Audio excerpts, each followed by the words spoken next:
ቃል እግዚአብሔር ይፈውሰና ነበር ማንም ጠንቋላ ይፈውሰና በአርያም ሆሳዕና ንወድ ዳዊት እትብሽም እግዚአብሔር ዝመጽእ ዝተባረኸ እዩ ንሕናውን ከም ህፃናት የውሃት ክንኮንልናሞ ብትምህርትናን ብጽድቅናን ክንኮርዕ ይብልናን ክልተ ዙይ ንምሃር ታሕትና ሃብ ጎይታና ኣምላኽና ነሲኦሙ ሃበ ደብረ ዘይቲ ነሲኦሙ ኣይጹቀ በቀልቲ ይብሉ ሆሳዕና በአርያም ሰማይ መድኃኒት ናይ ዘለዓለም ህይወት ዝበና መድኃኒት ምዃኑ መስከሩ ወደይ ሓሚምኒ ሓፍቲ ሓሚመሃኒ ሰበይቲ ሓሚመሃኒ ኢልና ጨኒቁኒ ድሓር ክንስኾ ተዘይተነሳነኸ ስለዚ መድኃኒትና እግዚአብሔር ይስጉኡ እንዶሙን እዩ ድማ ጎይታና ኣምላኽና ኢየሱስ ክርስቶስ ኣብ ፈርስ ተጻዒነ ይኮነን መጽኡ እንታይ ዳ ተጻዒነ መጽኡ ኣብ ኣድግን ገልገል ኣድግን ንምንታይ ሰላም በቃ ሰላም ናይ ዘለዓለም ሰላም አዳምን ሔዋንን ብናይ በኃጢአቶም ምኽንያት በጋንንት ተኣሲርና ነርና ኣብ መንጎ እግዚአብሔርን ኣብ መንጎ ደቂ ሰባትን ጽልእ ነይሩ ማለት እዩ ተፋላሊና ነርና በአርያም እንዳሉ ሆ እናሉ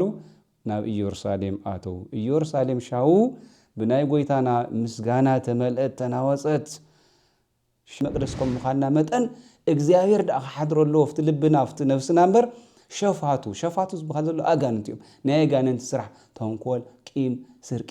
ክፍኣት ሓሜት ኣድመኛነት ምንቀኝነት ብምሉኦም እዚኣቶም ካብ ልብና ፀራሪግና ክነውፆም ኣለና ኣምላኽና መድኃኒትና ኢየሱስ ክርስቶስ ኣብ ኣድጊ ተጻዒኑ ናብ ኢየሩሳሌም ኣትየሎ ሆ እናበሉ ድማ ተቐቢሎሞ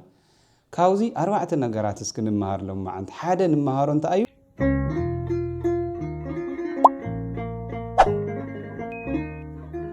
በስመ አብ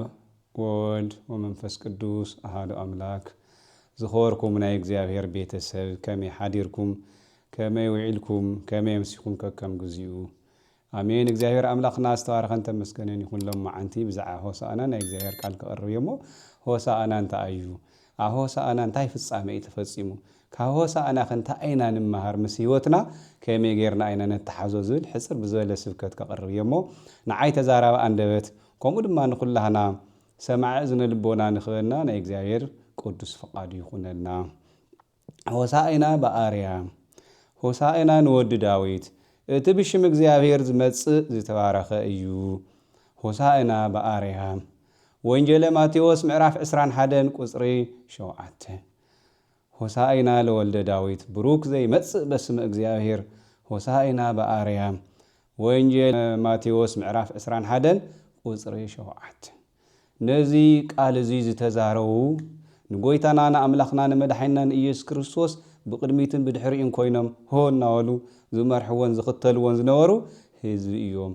ኣብ ቤተፋጄ ማለት ናብ ኢየሩሳሌም ቀረባ ዝኾነት ኣብ ደብረ ዘይት ከባቢ ትርከብ ኮይና ጎይታና ኣምላኽና መድኃኒትና ኢየሱስ ክርስቶስ ናብ ደብረ ዘይት ብደብረ ዘይት ገይሩ ናብ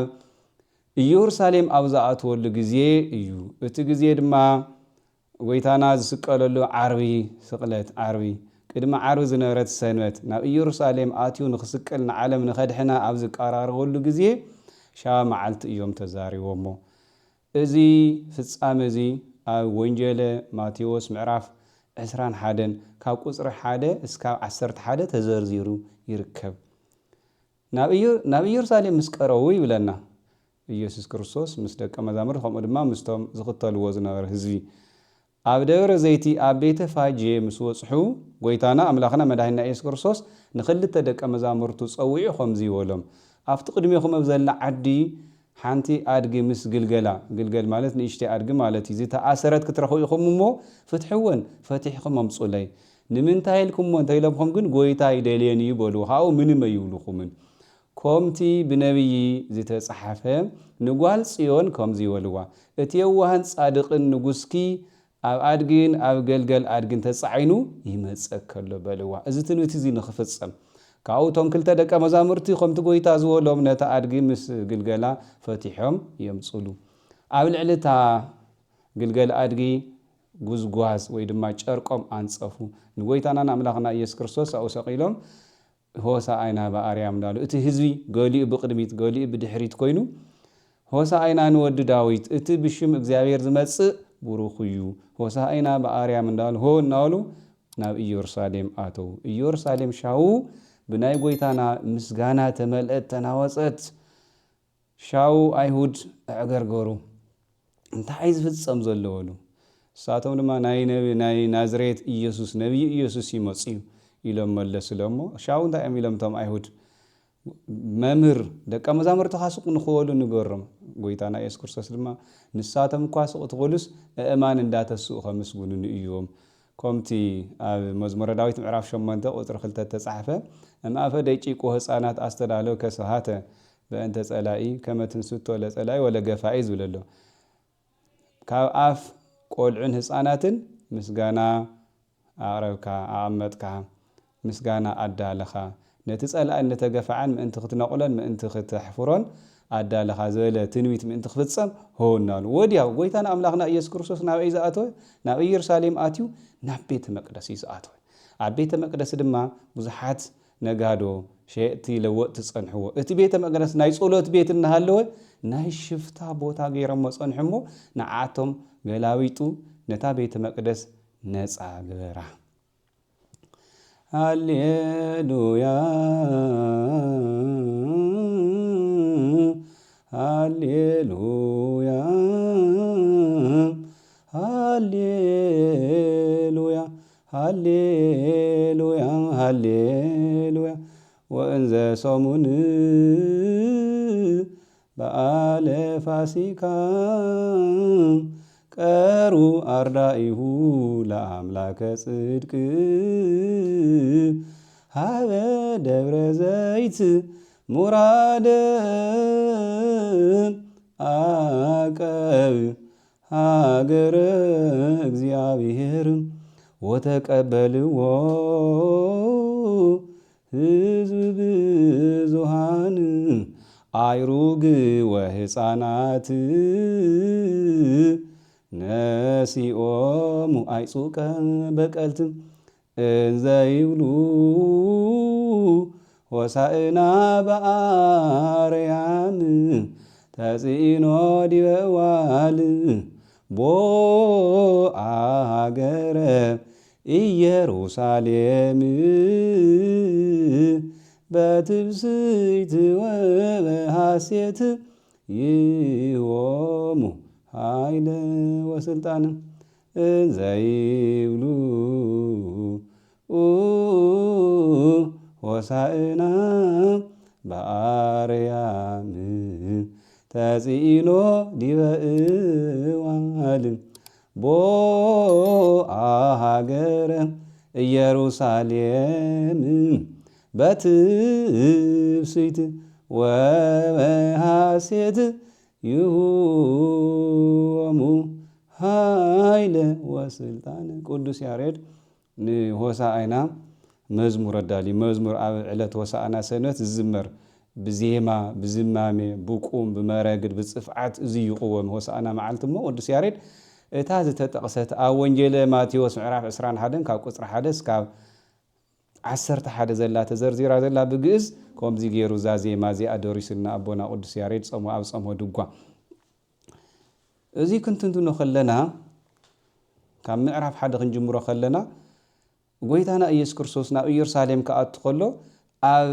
ጥቃ ኢየሩሳሌም በጽሑ ኣብ ቤተ ፋጂ ክብለና ከሎ ጥቃ ኢየሩሳሌም በጽሑ ክብለና ከሎ መድሓኒት ዝቀርበሉ መዓልቲ ቀርቡ ይብለና ቀሪቦም ንሳቶም ናብ ኢየሱስ ክርስቶስ ናብ ኢየሩሳሌም ቀሪቦሎ አዳምን ሔዋንን ዝድሕኑሉ መዓልቲ ድማ ቀሪቦሎ ምክንያቱ ሻባት ሰንበት እያ ነይራ ዓርቢ ጎይታና ኢየሱስ ክርስቶስ ተሰቂሉ ደመፍሲሱ ንአዳም ከድሕኖ ዝቀርበሉ ግዜ ምዃኑ የርእየና ኣሎ ማለት እዩ ክልተ ደቀ መዛሙርቱ ፀዊዑ ድማ አድጊ ምስ ግልገላ ምስ ንእሽተይ አድጊ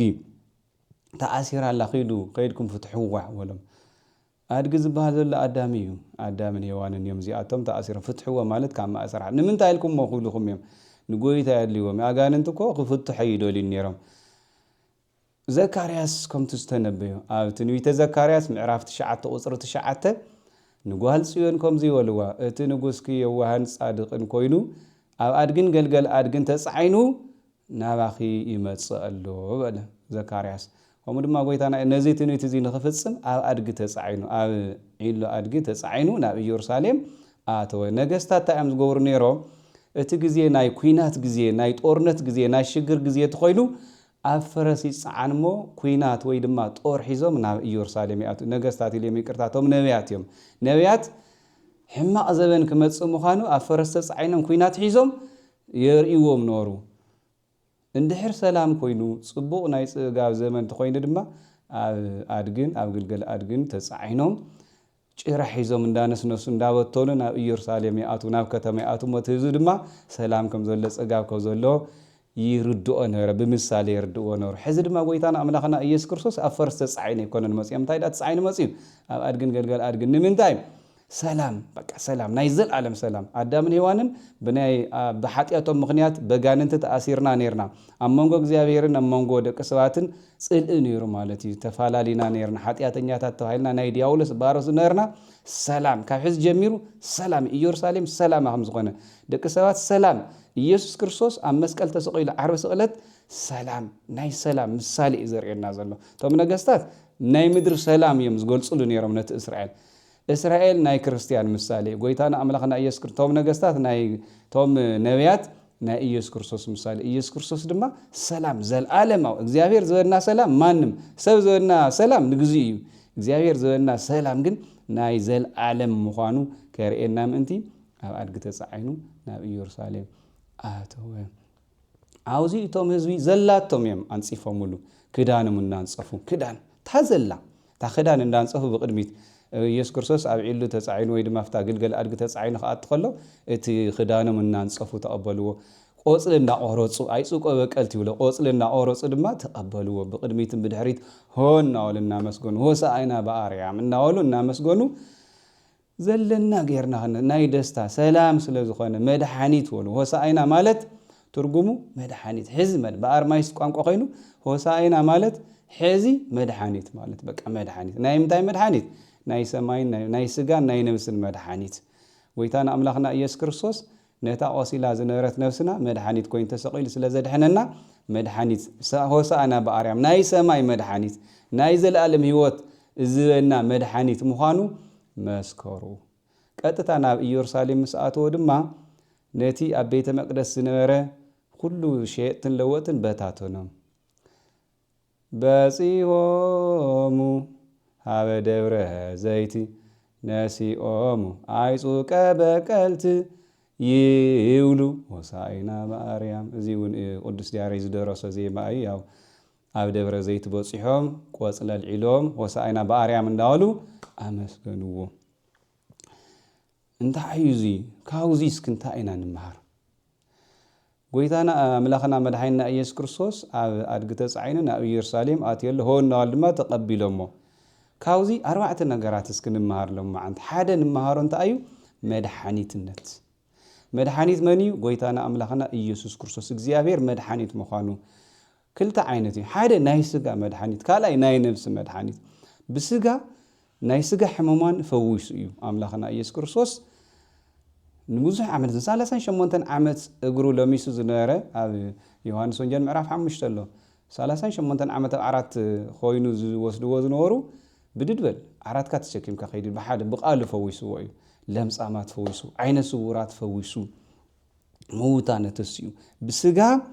ጎይታና አምላኽና መድኃኒትና ኢየሱስ ክርስቶስ ብስጋ ክንደይ ሕሙማትን ድውያትን ፈዊሱ አጋንንት ብስጋ ናይ ስጋ ሕማም ፈዊሱ እዩ ንሕና መድኃኒና እግዚአብሔር ኢልና ናብ እግዚአብሔር ንቀርብ ዶ ኣይንቀርብን እዚኣ ንምሃረላ ንሕናማ ደካማታት ኢና ሓያል ሕማም ተገጢሙና ክንዲ ናብ እግዚአብሔር ንኸይድ ናብ ጠንቋሊ ናብ ደፍተራ ኢና ንኸይድ ጠንቋሊ እኮ ናይ ጋኔን ምሕደር እዩ አንቱም ሰባት ናብ ጠንቋሊ ንኸድ ሰባት ንጠንቀቁ ደፍተራ ንብሎ ዘለና ድማ እቲ ደብተራ እቲ መረጀታ ማለት ኣይኮነን ደብተራ ማለት ምሕደር ማለት እዩ ድንኳን ማለት እዩ ደብተራ ዝበሃለ ቤተ ክርስቲያን ዘሎ መገልገሃናተ ደብተራ ዝበሃሉ እንታይ እዮም ቅኔ ቋቋም ዜማ ሁሉ ተማሂሮም ሊቃውንት ኮይኖም ቤተ ንሳተም ኣይኮንና ንብዘልና ደብተራ እየ ቀሺ ዲያቆንየ መዘምር የይሉ ዘይኮነ ስቂሉ አጋንንት ተዋሪሱ መጽዩ ናይ አጋንንት ሽም እናጸውዐ ፍውስይ አድሕኒ እንዳለ ሰብ ዘታልል ዘሎ ኢና ደፍተራ ንብሎ ዘለና ጠንቋሊ ናይ እግዚአብሔር መሕደር ዝኾነ ወዲ ሓሚምኒ ወዲ ካብ ዝሞተኒ ኢልና ናኡ ንኸይድ ሰባት ተሊና ተጋጊና ኢና ጠንቋሊ ንዋዕሎ አጋንንት ተዋሪሱ አጋንንት ክታብ ዝህብ ድግምት ዝህብ ስራስር ዝህብ ተልዩ ኣጋንንቲ ኢና ምሰጋንንቲ ኢና ንዋረሰን ኣጋንንቲ ሒዝና ኢና ናብ ገዛና ካብኡ ድማ ቶም ኣጋንንቲ ኣየነሱናን ንባዕሉ ተይተነሳ ይመውት ናብ ገሃነም እዩ ንሕና እውን ንጠንቋልን ንደፍተራ ንዘይኮነ ኣስማተኛ ክንምልኽ የብልና እንተሓሚምና ናብ ሓኪም ንኺድ ዶክተር እግዚአብሔር ፈቂዱሉ ሰብ ፈቂዱሉ ፍሉጥ ዳው ዝኾነ ናይ ስጋ ሓኪም መኻድ ይከኣል እዩ ብዋናነት ድማ ናብ እግዚአብሔር ወደይ ሓሚምኒ ሓፍቲ ሓሚምሃኒ ሰበይቲ ሓሚምሃኒ ኢልና ጨኒቁኒ ድሓር ክንስኾ ተዘይተነሳነኸ ስለዚ መድሓኒትና እግዚአብሔር እዩ ስጉኡን ደሙን እዩ ስጉኡን ደሙን በሊዕና ክንፍወሰለና ኣቀዲስና ክንፍወሰለና ቃለ እግዚአብሔር ይፍውሰና እምበር ማንም ጠንቋላ ይፍውሰናን እሞ እግዚአብሔር ኢየሱስ ክርስቶስ መድሓኒት ምዃኑ ክንኣምን ኣለና ሓንቲ ሰበይቲ እኮ 12 ዓመት ደም ይፈሳ ነይሩ ብዘይ ምቁራጽ እዛ ሰበይቲ እዚኣ ነዛ ጫፍ ክዳና ኢየሱስ ክርስቶስ ተነኺእያ ትደመይ ደው ክብል ኣሚን እምነት እዚ እምነት ማለት ቀጥታ ኸይዳ እናፈርሐት ነታ ክዳኑ ንኽእ መሰበለታ ቀጥ ትደማ መን ይዝነኸን ርኤ ከለኹ ማለት ኢየሱስ ክርስቶስ ብድሕሪት ያ ነይራ ብቅድሚት ሓሊፋ ጎይታ ኣነ እየ ኣጆኺ እምነትኪ ኣሕዮኪ ሃይማኖተቺ ኣህወተቺ ኢልዋ እምነትኪ ኣድሒናት ክትሪእዎ ደለኹም ነታ ክዳኑ ዝኩሉ ደም ምፍሳስ እኮ ዓብይ ሕማም እኮ እዩ እሕና ድማ ክንደይ ተፈላለየ ሕማማት ሒዙና ናብ ዘይኮነ ሰብ ኣይንኺድ ናብ ቤተ ክርስቲያን ንኺድ ናብ ካህናት ንቅረብ ንጸልይ ንጹም ብጾሙን ብጸሎትን የማጋነት ክንፍወስ ኢና እምነትና ከጥንክር ኣለዎ ስለዚ መድሓኒና ምዃኑ ካብዚ ንምሃር ሆሳዕና በአርያም ይብሎም ናይ ሰማይ መድሓኒት ይብሎም ንሕና እውን ሆሳዕና ንበል ካብ ጎይታና ኢየሱስ ክርስቶስ ናይ ስጋ ጥራሕ ኣይኮነን ናይ ነፍሲ መድሓኒት እዩ ብሰንኪ ኣዳምን ሔዋንን ቁስለኛታት ኢና ኮይና ነርና ቆሲልና ሓሚምና ገሃነም እሳት ንኽንኣቱ ተዳሊና ዝነበርና ናይ ኣጋንንቲ መጻወት ኮይና ዝነበርና ደቂ ሰባት ጎይታና ኢየሱስ ክርስቶስ ኣብ መስቀል ተሰቂሉ ነቲ ሕማምና ፈዊሱና ዶክተር እዩ እግዚአብሔር ናይ ነፍሲ ዶክተር ነፍስና ቆሲላ ዝነበረት ተፈዊሳ ጴጥሮስ ተቂስዎ ብቁስሉ ኣሕዩና ብሞቱ ድማ ንዓና ኣድሒኑና ቆሲሉ ብቁስሉ ንዓና ፈዊሱና ናይ ዘለዓለም ህይወት ናብ ገሃነም ክንኣቱ ዝነበርና ናይ ዘለዓለም ወረስቲ ህይወ ኮይና ማለት እዩ ነፍስና ቆሲላ ዝነበረት ተፈዊሳ ስለዚ መድሓኒና መን እግዚአብሔር ንሕና ሓጢአት ክንሰርሕ ከለና ኣጋንንቲ ነታ ነፍስና የቁስልዋ ኣለዉ ነፍስና ቁስለኛ ትኸውነላ ስጋና እንተቆሲሉ ከኒና ብምውሳድ መድሓኒት ብምውሳድ ይፍወስ ነፍስና ክትቆስል ከላ ድማ ብናይ ጎይታና ኢየሱስ ክርስቶስ ቃል ብጸሎት ብቁርባን ብቃል እግዚአብሔር ብጎይታና በአምላኽና ኢና ንፍወስ እዚ ክንኣምን ኣለና ሓደ ንምሃሮ ካብ ሆሳዕና እቲ ካልኣይ ንምሃሮ ትሕትና እዩ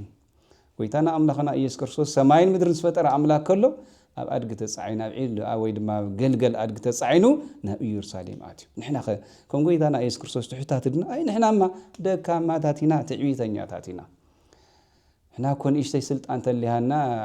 ከመይ ገርና ኢና ብኣድጊ ብበቕሊ ተጻዒና ንኽእል መኪና እኳ ነማርፅ ሰበስልጣናት መኪና እኳ የማርፅ ኣነ ብቪኤት ንሰበስልጣናት እኮ ቪኤት መኪና እዩ ዝምረፀሎም ኣውሮፕላን እውን ቪአይፒ ተባሂሉ ንወይኖም ንሰበስልጣናት ዝዳለሎ ሰማይን ምድሪ ዝፈጠረ ኣምላክ በታ ዝተናዓቐት ኣድጊ ተጻዒኑ ናብ ኢየሩሳሌም ኣትዩ ንትሕትና ትንቢት ንኽፍጽም ንትሕትና እሕና ድማ ካብ እግዚአብሔር ከመይ ጌርና ንበልጽ ብጣዕሚ ትዕቢተኛታት ሓደ ብጽድቅና ንዕቢ ኣነ እኮ ጻድቕ እየ ብኣፍና ይነውፀን ብልብና ግን ሓጢአተኛ ሰብ ተርኢና ኣይ እዚ እኮ ከምዚ እዩ ዋላ ብገሃድና ሓሚኢና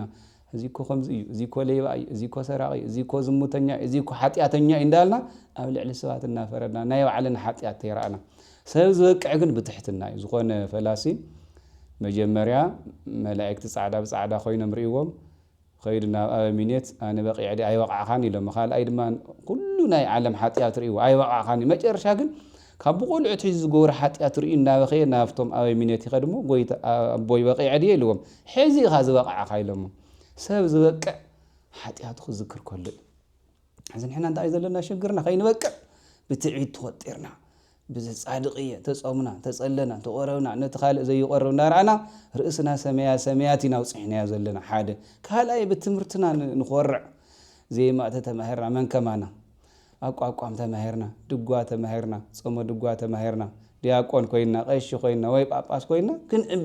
كن عبي بلنا نسروزي كابك زهير زعبد ولا زهير سماين مدرسة فترة أرجع تسعين خمسة نحن هون تحتنا كنمهارن تحوتات كنكون بلبي بمنفس بأفا يكونن ناي آريوس تحتنا بدق أنا كو إلا أنت قوم بحت اللي حتى يكونس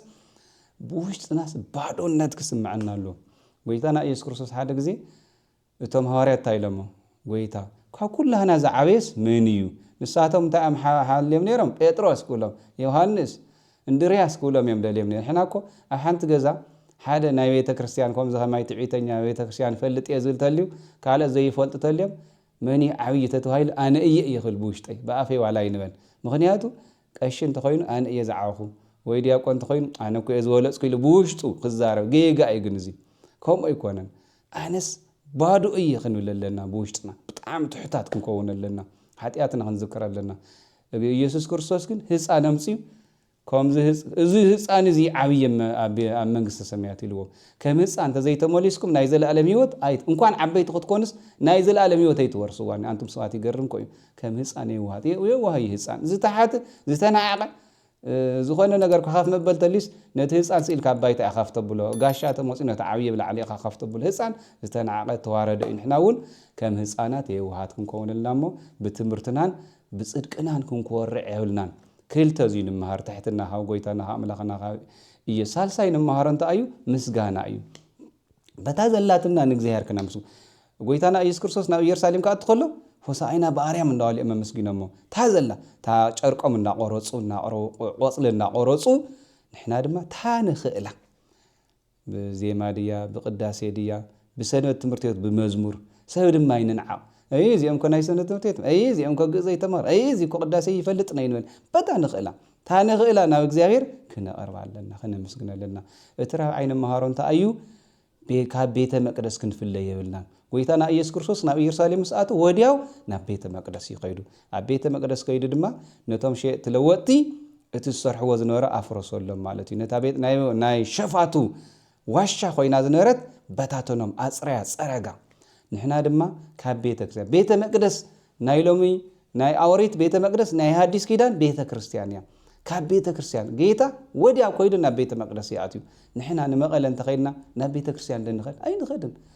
ኢና ናብ ሆቴል ወዲያው ትጉዕዙ ዒልናስ ናብ ሆቴል ከይድና ናብዛ እንጀራና ኢና ንጎይ ናብዛ ሻሂና ናብዛ መስተና ኢና ንጎይ ንሱ ግን ናበይ ኣትዩ ናብ ቤተ ንሕና እውን ናብ ዝኾነ ዓዲ ተገሽና ናብ ቤተ እግዚአብሔር ኣብ ዘለና እውን ዕለት ዕለት ናብ ቤተ ክርስቲያን ክንከይድ ኣለና ማለት እዩ ቤተ ክርስቲያንና ድማ ካብ ናይ ሽፍታ ናይ ሸፋቱ ዋሻ ምዃና ገዲፍና ናይ ጾለት ቤት ክንገብራና ኣብ ቤተ መቅደስና ኩሕዚ ሽግር ዝኒአ ቤተ ክርስቲያንና ተንኮል ኣሎ ክፍኣት ኣሎ ኣድመኛነት ኣሎ ሓሜት ኣሎ ሸር ኣሎ እዙይ ፀራሪግና ክንውፅ ኣለና ንሕና ድማ መይስና ናይ እግዚአብሔር ቤተ መቅደስ ኢና ኣብ ቀዳማይ ቆሮንጦስ ምዕራፍ 3 ቁፅሪ 16 እንታይ ይብል ንስኻቱም ናይ እግዚአብሔር ቤተ መቅደስ ኢኹም ናይ እግዚአብሔር መንፈስ ቅዱስ ኣብኹም ይሓድር ኢሉና እሞ ንሕና ቤተ መቅደስ ከም ምዃንና መጠን እግዚአብሔር ዳኣ ክሓድረሎ ኣብቲ ልብና ኣብቲ ነፍስና እምበር ሸፋቱ ዝበሃል ዘሎ ኣጋንንት እዮም ናይ ኣጋንንት ስራሕ ተንኮል ቂም ስርቂ ክፍኣት ሓሜት ኣድመኛነት ምንቀኝነት ብምሉኦም እዚኣቶም ካብ ልብና ፀራሪግና ክነውፆም ኣለና ስለዚ ጎይታና ኣምላኽና ኢየሱስ ክርስቶስ ካብዚ ንምሃርታ እዩ መድሓኒት ምዃኑ እዚ ንምሃረሉ ትሕትና ንምሃር ብዘለና ምምስጋን ዘለና ንቤተ እግዚአብሔር ምኻድ ታራብዒት ድማ ካብ ቤተ እግዚአብሔር ክንፍለ ከም ዘይብልና ኢና ንምሃር ማለት በፂሆሙ ሃበ ደብረ ዘይት ነሲኦሙ ኣይጹቀ በቀልት ይብሉ ሆሳዕና በአርያም ስለዚ ዝኸበርኩም ናይ እግዚአብሔር ቤተሰብ ዝኩሉ ተማሂርና ኣለና ብዛዕባ ሆሳዕና ሞ እንታይ ግነየድልየና ንስሓ ንእቶ መእሰሪታ እዚኣ እያ ጎይታና ኢየሱስ ክርስቶስ ሕሙማን ዝነበርና ቆስላን ዝነበርና ተሰቂሉ ነቲ ሕማምና ደምሲስዎ እዩ ገሃነም ክንኣትልና ዝነበርና መንግስተ ሰማያት ክንወርስ ተሰቂልና ደም ኣፍሲሱ ሆሳዕና ኮይንና መድሓኒት ኮይንና ይኹን ዳ እምበር ሕዚ ድማ መሊስና ድሒና እንዳሃለና ተጠሚቕና ኣሚንና እንዳሃለና ብሓጢኣት ምክንያት ድማ እንታይ ንኾነል እንደገና ንቆስል ኣለና ባዕልና ቀደም ብኣዳም ኢና ቆሲልና ነርና ሕዚ ድማ ሕድሕድና ብናይ ውልቀና ሓጢኣት ንቆስል ነዚኣ መድሓኒታ እንታይ እያ ሆሳዕና እንታይ እያ ንስሓ እያ ንስሓ ንእቶ ብሕልፊ ናብ ጠንቋሊ ንኸድ ሰብ በይዛኹም ንነሳ ናብ ጠንቋሊ ናብ ደፍተራ ናብ ዘይኮነ ኣስማተኛታት ኣይንኺድ መድሓኒትና ሆሳዕናና መን እዩ ኢየሱስ ክርስቶስ እዩ እግዚአብሔር እዩ ሆሳዕናና መድሓኒትና እሞ ንስሓ ኣቲና ናይ ዘለኣለም ህይወት ክንወር ክንቆርብ ድማ ኣለና መድሓኒትና መን እዩ ቁርባን እዩ እንታይ ጎየለና ናብ ኣስማተኛታት ናብ ዘይፈልጡ ጠንቆልቲ እንታይ ያኸየደና ቁርባን እንዳሃለወና ከም ቁርባን ሓያል የለን ምስሩ እምነትን ቁርባንን ንስሓን ሒዝና ናይ ዘለዓለም ህይወት ንኽንወርስ ናይ እግዚአብሔር ቅዱስ ፍቃድ ይኹነልና ሆሳዕና ንወዲ ዳዊት ብሽም እግዚአብሔር ዝመጽእ ዝተባረኸ እዩ ሆሳዕና በአርያም ወስብሐት ለእግዚአብሔር